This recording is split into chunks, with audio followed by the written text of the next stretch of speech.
Unitarian Universalists affirm unconditional universal love as a foundation and grounding for our actions in the world.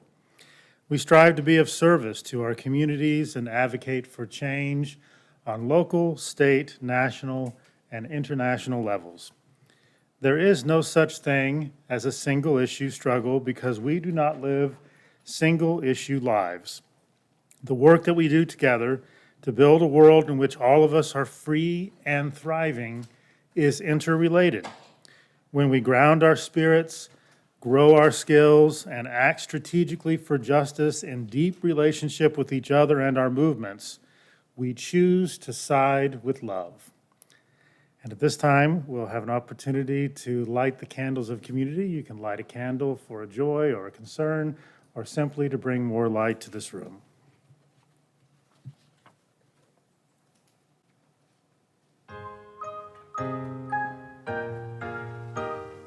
Holy boldness, move our spirits. Holy boldness, free our hearts. Stir our minds and drive us forward. Spur us on to do our parts. Help us make our lives a witness to your all-inclusive care. As we co-create your realm where faith is stronger than despair. Source of courage, move our bodies. Source of courage, guide our hands. Raise our voices, grant us strength to tell the truth that love demands. Help us make our lives a witness to your endless, wondrous grace. As we build the world you ache for, where each person finds a place. God of justice, move your people. God of justice, make us one. Joined in work and hope and prayer until your will is fully done. Help us make our lives a witness to your love of lost and least. As we set your sacred table, calling all to join the feast.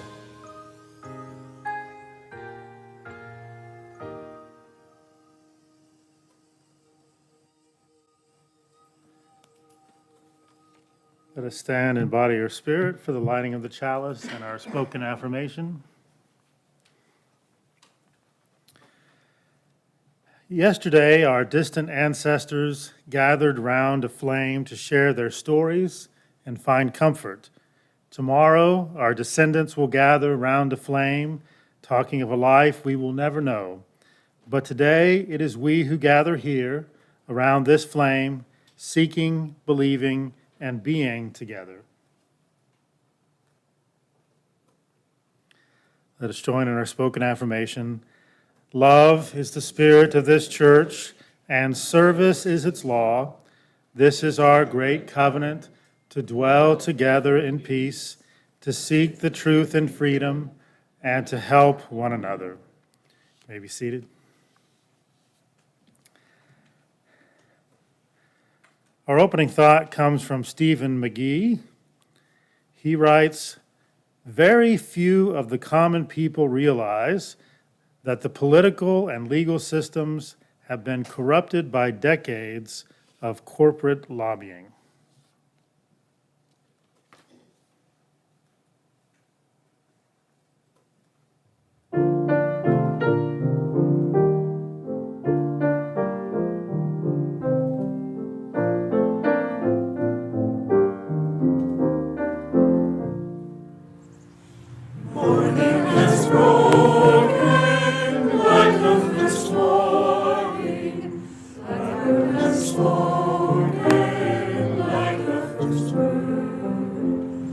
Praise for the singing, praise for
Our next reading comes from Arundhati Roy from the book The Checkbook and the Cruise Missile. When powers at the hub of the global economy decide that you have to be X or Y, then if you're part of that network, you have to do it. You don't have the independence of being non-aligned in some way, politically or culturally or economically. If America goes down, then everybody goes down. If tomorrow the United States decides that it wants these call center jobs back in India, then overnight this billion-dollar industry will collapse in India. It's important for countries to develop a certain degree of economic self-sufficiency.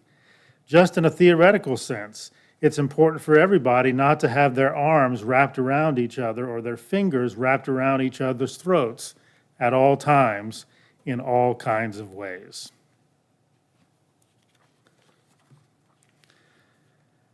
Our meditation this morning can be found in the book that William Sinkford edited, To Wake, to Rise, and the specific meditation this morning comes from Kathleen McTeague, titled The Common Good.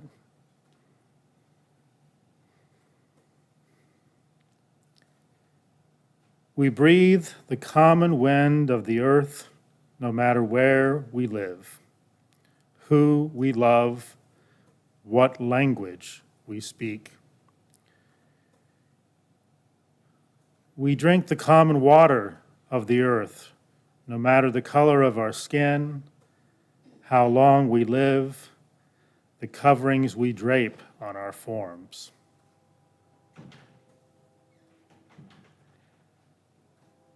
We follow the common paths of the earth, no matter our beliefs, how far we move from home, the gold that we carry, or its lack.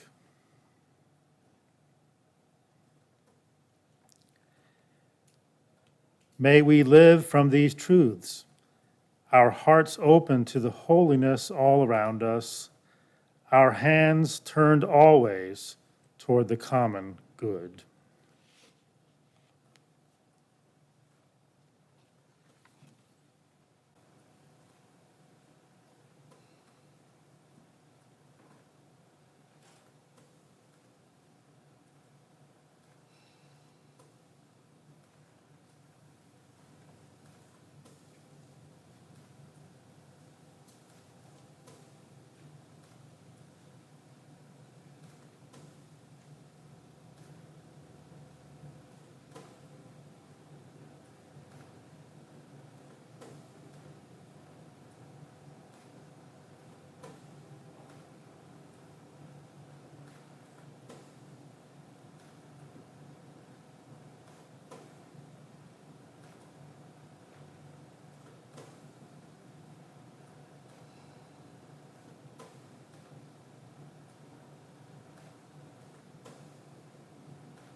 From you I receive, to you Together we share, and by this we live. From you I receive, to you I give. Together we share, and by this we live.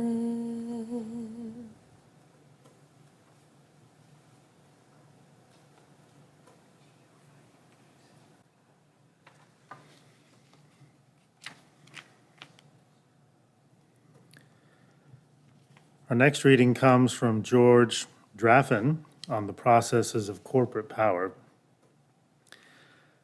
The processes of corporate power do not work in isolation. The economic and legal mechanisms that allow the privatization of the commonwealth, externalization of costs, predatory economic practices, political influence buying, manipulation of regulation and deregulation, control of the media, propaganda and advertising in schools, and the use of police and military forces to protect the property of the wealthy, all of these work synergistically to weave a complex web of power.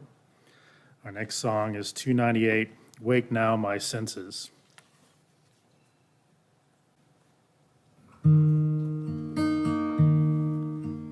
Wake now my senses and hear the earth call. Feel the deep power of being in all. Keep with the web of creation your vow. Giving, receiving as love shows us how. Wake now my reason, reach out to the new. Join with each pilgrim who quests for the true. Honor the beauty and wisdom of time. Suffer thy limit and praise the sublime. Wake now compassion, give heed to the cry. Voices of suffering fill the wide sky. Take as your neighbor both stranger and friend, praying and striving their hardship to end. Wake now my conscience, with justice thy guide. Join with all people whose rights are denied. Take not for granted a privileged place. God's love embraces the whole human race.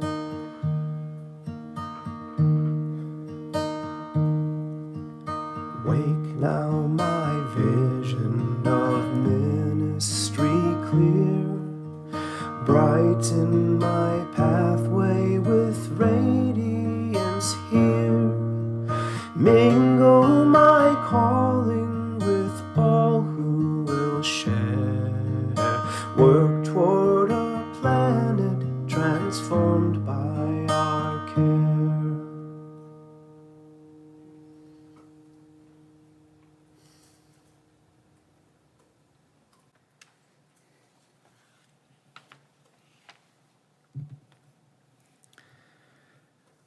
The link between corporatocracy, a society that is controlled by corporate interest and influence, and theocracy, a society that is controlled by religious interests, has grown ever stronger in the past 50 years. In the fight against reproductive choice, corporations found the issue that would make a large segment of the population vote against their own interests in favor of corporate interests. And now that they have won the battle against reproductive choice in a large part of the country, they will focus on other issues to continue to stir the religious fervor that will keep a large segment of the population under their control.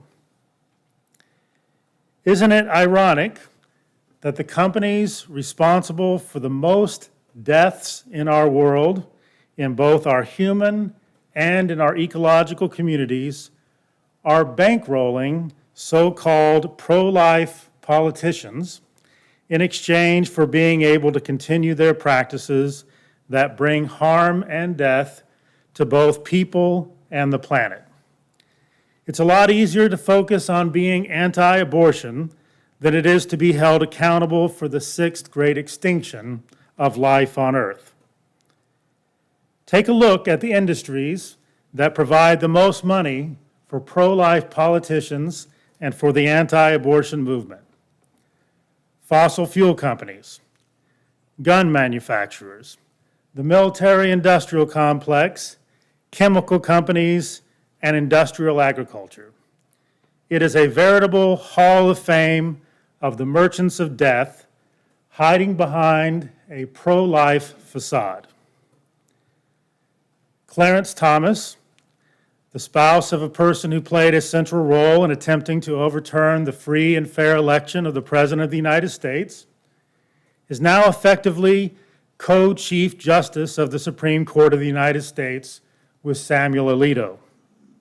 Today's Supreme Court is the Alito-Thomas Court, and that should terrify everyone who wants to keep the wall of separation between church and state and who believes in the right to privacy, the right to reproductive choice and contraception, the rights of LGBTQIA+ persons, the health and safety of all persons, fair and just political processes, and the well-being of our ecological community. As we look at the decision that was made this past week, and we see it within a broader agenda, it is, I think, important to note that the philosophical arguments that have been made against contraception and abortion that have been made by the Catholic tradition are deeply flawed arguments. They are deeply flawed arguments based on Thomas Aquinas' interpretation of the Aristotelian teleological approach to ethics. They're based upon Aristotle's philosophy that says that there is a goal or a purpose or a telos for everything in nature, and that goal or purpose is that thing's good. That idea in and of itself is not necessarily flawed, but when it is applied to social issues and cultural issues, it can easily become flawed. Most Americans do not know what these arguments are that have been ensconced into American law by a judiciary deeply influenced by this Catholic teleological understanding of natural law. So it is important not only to understand this, but to also systematically show the flaws of this argument and the extremely problematic implications to society if this flawed and patriarchal philosophy were fully implemented. One of the flaws of Thomas Aquinas' teleological approach to ethics and natural law is that it tends to commit what we call in philosophy the naturalistic fallacy.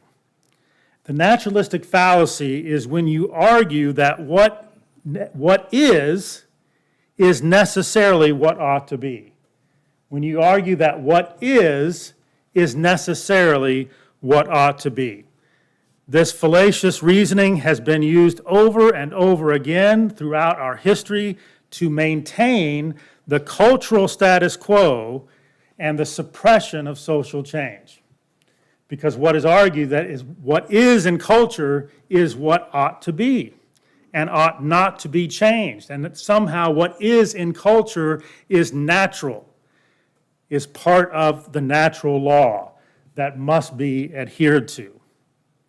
There is also a tendency in Thomistic Aristotelianism of making the mistake of equating potentiality with actuality, equating the potential with the actual.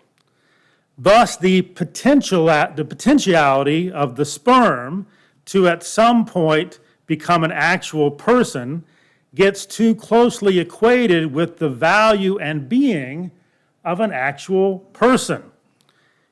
If you want a comedic criticism of this, I invite you at some point to watch Monty Python's The Meaning of Life, the scene, "Every sperm is sacred," to see a criticism of this tendency in the Catholic teachings. Equating the value and the status of being of sperm, or of a zygote even, or an embryo in early formation, or a fetus in early development, to equate the value and status of being of those things with the ontological status of an actual person, the value of an actual person, is somewhat akin to equating the value and status of being of an acorn with that of an oak tree. When we see a squirrel eat an acorn, we rightly don't see it as the destruction of an actual oak tree. Nor should we see the emission of semen for purposes other than reproduction to be morally problematic in and of itself. Nor should we see an abortion in early stages of a pregnancy to be morally equivalent to killing an actual person. Catholic tradition has also almost exclusively viewed the primary purpose of sexual relations to be for reproduction. There are secondary purposes. There's a secondary telos, a secondary goal for sexual intercourse according to Catholic teaching, but reproduction is the primary goal. Reproduction is the primary telos. One can clearly see the negative implications for persons in sexual relationships that are not focused on reproduction if the Supreme Court were to pursue the agenda of also ensconcing the aspect of this aspect of Catholic teaching into secular law. Marriage equality and access to contraception would be in serious danger, as well as the expression of all sexual relations that do not allow for the possibility of reproduction. Our secular laws on abortion, contraception, and sexual relations should not be based on logically flawed and inherently patriarchal Catholic teachings on these subjects. Teachings that have also found fertile ground in the patriarchal and sexist expressions of fundamentalist evangelical Protestant forms of Christianity. Our secular laws should not be based on those religious perspectives that are flawed in logic and inherently patriarchal. Banning access to abortions puts every woman who becomes pregnant at a greater risk of death. Women who want to become pregnant are also in greater danger. Women who want to become pregnant and have children will also be in greater danger of death because of the Supreme Court's ruling. If you are starting a family, the risk of the mother dying during pregnancy just increased significantly in states where access to abortion has now been banned by state law.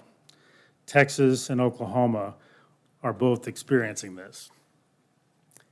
It is important to ask ourselves, what can be done to fight against this particular injustice?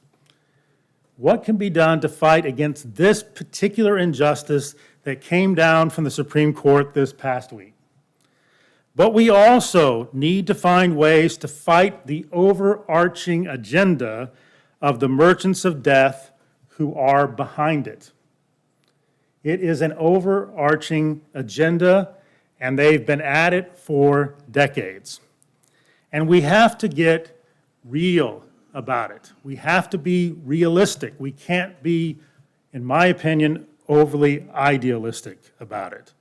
We cannot be overly idealistic in the fight for social justice and ecological justice. We have to be wise. We have to be strategic. We cannot let the perfect become the enemy of the good or the enemy of the better. I would respectfully suggest that until we are successful in implementing something like ranked choice voting, where you can vote your first choice every time and not harm your second choice and not help your least favorite choice, until we are successful in implementing something like that, that voting for candidates in a general election who have no chance of winning is a part of the reason we are where we are today. We also cannot fall into the trap of false equivalencies and simply withdrawing from the political processes under the excuse that we don't like any of the candidates who are on the ballot. None of them excite us. There might not always be a great candidate. There might not always be a good candidate who is running, but most of the time there is a candidate who has a chance to win who is better than the other candidates. We cannot lose sight of the big picture. We cannot lose sight of the big agenda that the merchants of death are perpetuating. But today, let us also not ignore the persons who are immediately affected by this week's unjust decision to remove reproductive choices from millions of women in the United States. We are called to be allies, to be helpers for women who need access to health care that they choose to access. This will require taking risks, breaking unjust laws, both overtly and covertly, for the well-being of women and all persons in our communities. May we all have the courage to do these things. Finally, the events of this past week remind us that we must have the same passion, the same fervor, the same commitment for a free, just, and pluralistic society as those who have been working methodically for decades to implement an unjust theocratic vision for society. If we do not match the commitment of the theocrats and their polluting and profiteering corporate sponsors, I guarantee you that what we have witnessed this past week is only the beginning. It's only the beginning. And as Justice Thomas indicated in his concurring opinion to this last week's decision, marriage equality, access to contraception, and the privacy of sexual expression could very well all be next.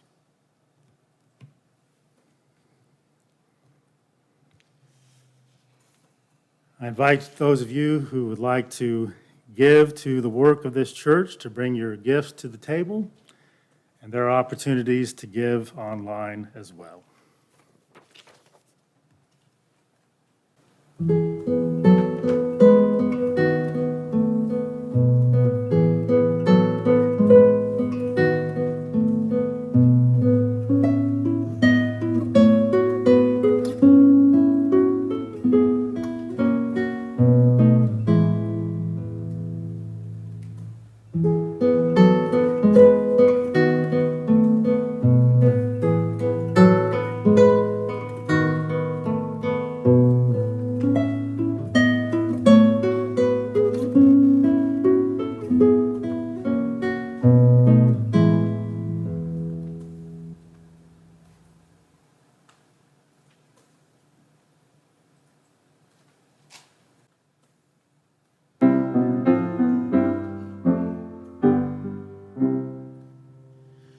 Rebuilding starts with weeping, with tears that fall like rain, with full and honest grieving for years of loss and pain, for suffering and sorrow that never had to be. Rebuilding starts with weeping for all who are not free. Rebuilding starts with prayer.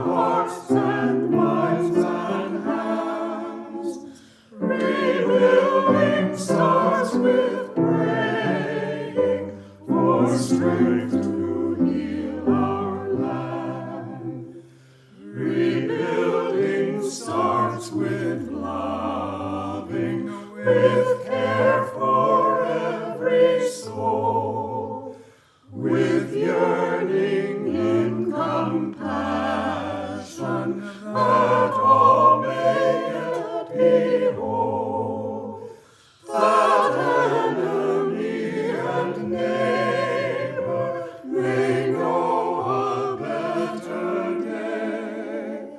Rebuilding starts with loving, for love will show the way.